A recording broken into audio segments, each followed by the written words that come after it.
Alright, so we're going to be taking a look at the prophecy of the Abandoned One by the Velociraptor of 40k Theories. This was requested by Griffin of Might in the Discord. I'm still working my way through the Discord request line. Eventually I'll get done with it. In any case, we're going to go ahead and get started on this one. I have no idea what this is about.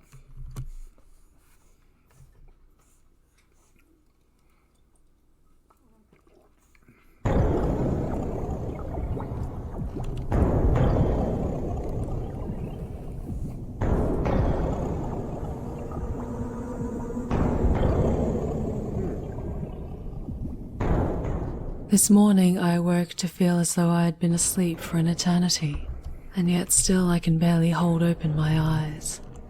The same dreams return to haunt me, night after night. Most are too terrible to recount, others I cannot ignore because they seem relevant to my task.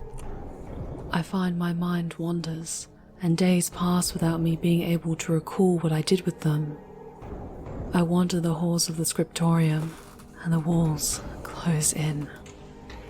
I am imprisoned by the rooms that are stacked with ramparts of books and papers, walls within prisons, and by my fragile mind. I believe that no man should have to do the job with which I have been charged. We are not made from strong enough stuff to defend against the insidious powers. I weaken by the minute. My visions are frequent now, and all visited upon me by lack of sleep.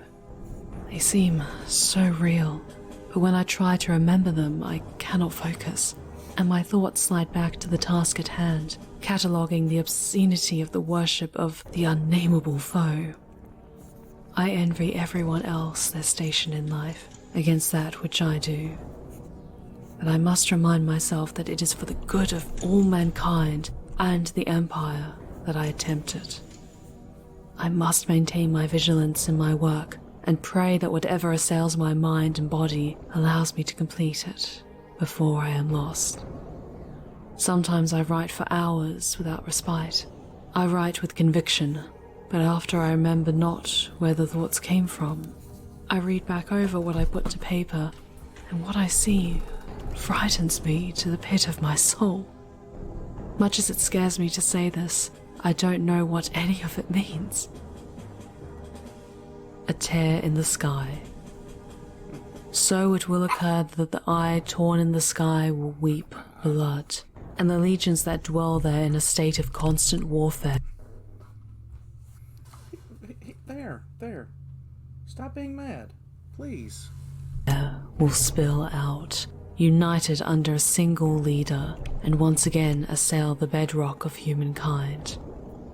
There will be an unholy union between each and every faction and region of the Infernal Eye, and untold millions of heretics and thousands of craft will seek to burst through the stalwart defenses placed there in readiness for the event. The invasions, one every 100 generations, will prove gigantic, and if they are not stymied, I cannot see the final outcome. Then surely they will bring mankind to its knees. The alliance for these grand assaults will be welded together by a terrible overlord of chaos, perhaps demon, perhaps mortal. These tidal waves of destruction will occur in a time of our darkest insecurity, where the fate of humanity hangs by the merest of threads. I see the peril, and hope mankind can weather the violence of the end times. They will occur as written. The primary roar of the Abandoned One. And the fallen will band together and herald one among them, King. For 400 years and more, the Eye will sleep.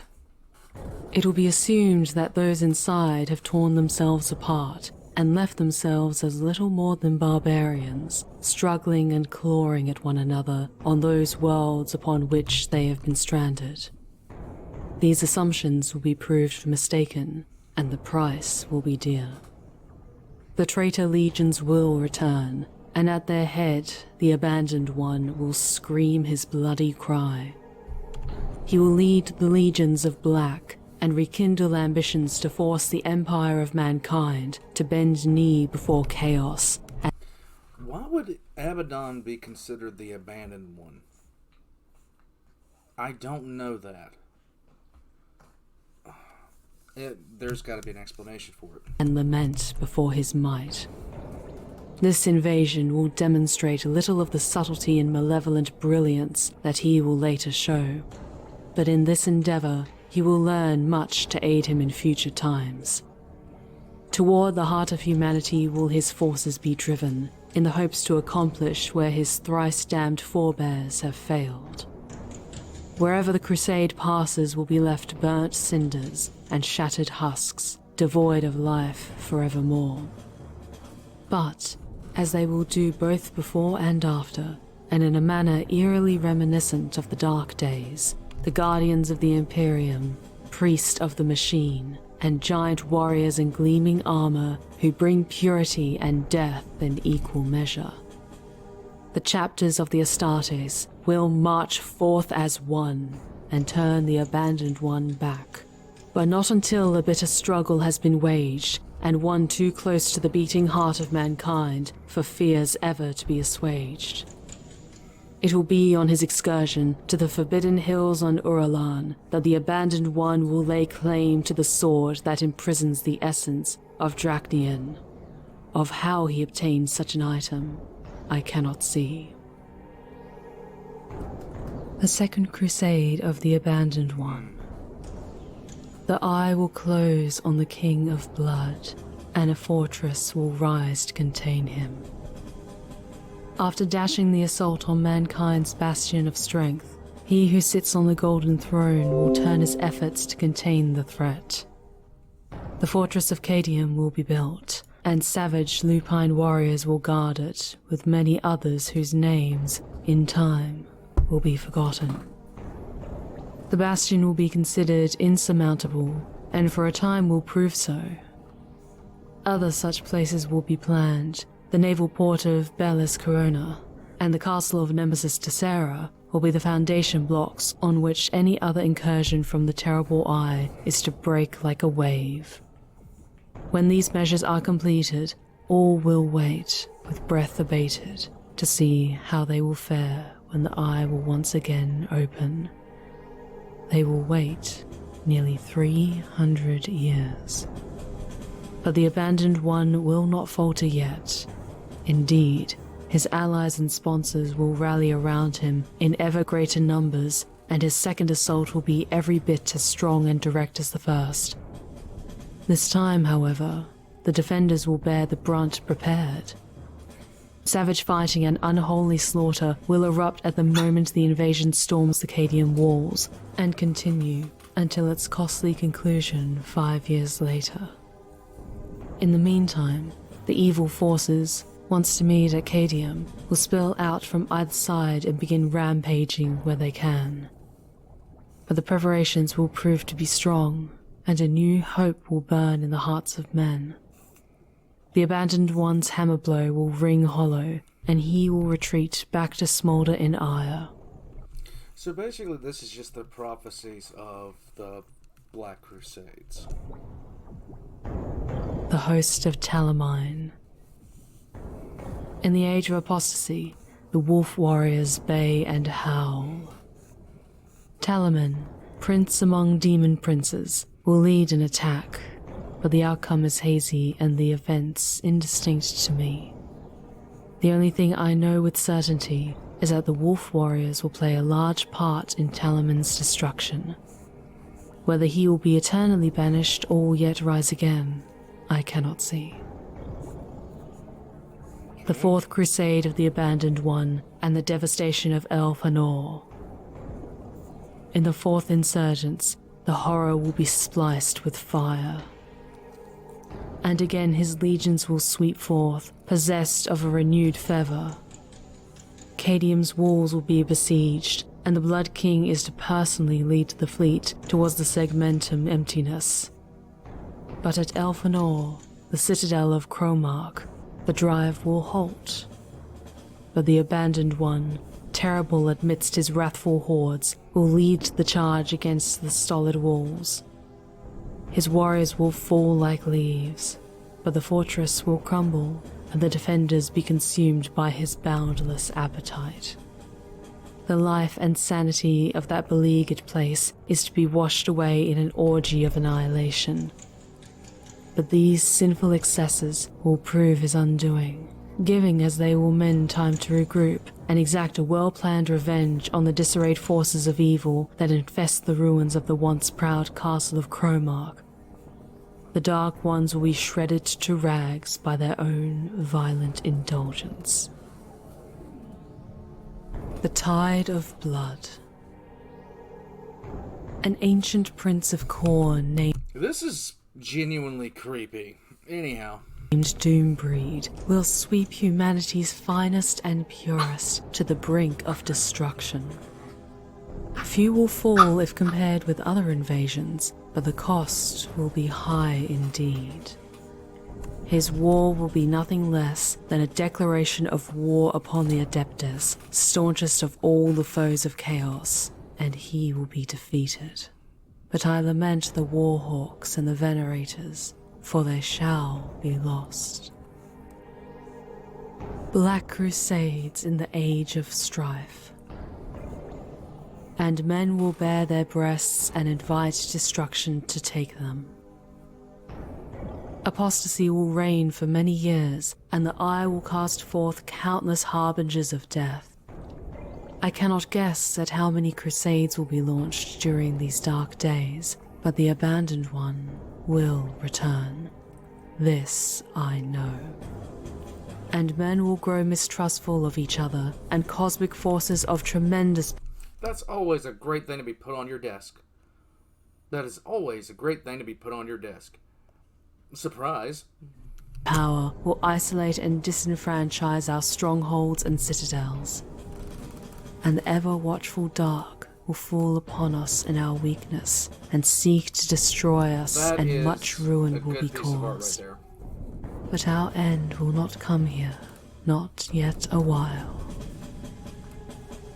The Abandoned One's 7th Crusade, the Ghost War. For the 7th time, he came as shadow. Comes the time called the Ghost War. The Abandoned One's fleet will flood in a heavy tide from the gates of Cadium, and then disappear. There will follow years of hunt and seek and confusion and paranoia and disinformation and deceit. Raids will occur in far-flung places. His hand becomes night and his standard secure. He will fall through the eye to prepare. Man will wait for the outcome with dread like a vice around his heart. The Abandoned One's 10th Crusade, the Conflict of Helica. At the Medusa's walls, the Iron Guards will break. By accident or design, the Mordacious fleet is to emerge from the opposing side of the terrible Eye to the Cadium Gate, in the place known as Helica. Men will guard this place with hands girt in iron, and the very Chapterkith themselves. Savage attacks on Helica will prevail, burning towards the capital, Thracian Primaris. Yet, there his assault will fatally be delayed, as his warriors of iron clashed with the iron-handed ones at sturdy Medusa. What will occur in that engagement, my lord has not gifted me to see. The Abandoned One's 12th Crusade, the Gothic War. The Gothic Wars. At the time of the 12th, all things will be decided.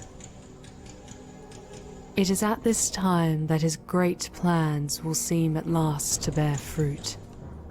Mighty blows will fall at Gethsemane and Schindelgeist, and the warrior Ravensburg will carry the day. But mankind will reel from the Blood King's assault, and he will escape with Blackstone, and the ruin of man is further assured. The first struggle for the heart of Armageddon. And Angron will rise to challenge men and curse them and eat their world. Leading a train of traitors and a legion of demons, they will blast out from the eye's red pupil.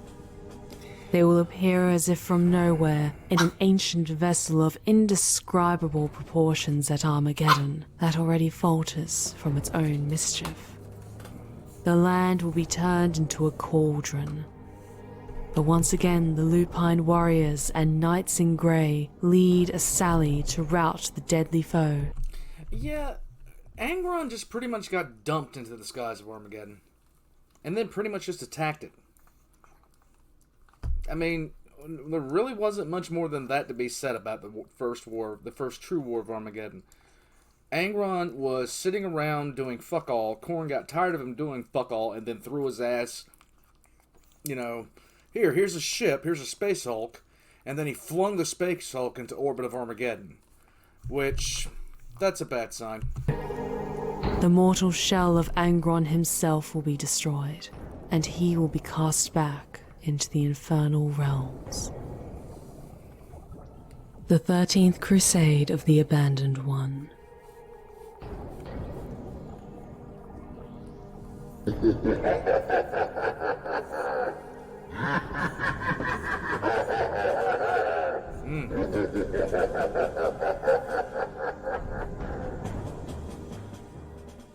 Okay, so that was the prophecy of the Abandoned One. I'm not sure why he's called the Abandoned One in this. I don't know why. I have no idea why. If somebody has an idea, please leave in the comments or message me in Discord about it, because I actually like to know. This was a video that it was genuinely creepy. The woman reading it actually set a very good tone. But all that being said, that was the prophecy of the Abandoned One by the Velociraptor. I'm not sure who he had to voice that, but she did a good job. I'll catch you guys next time.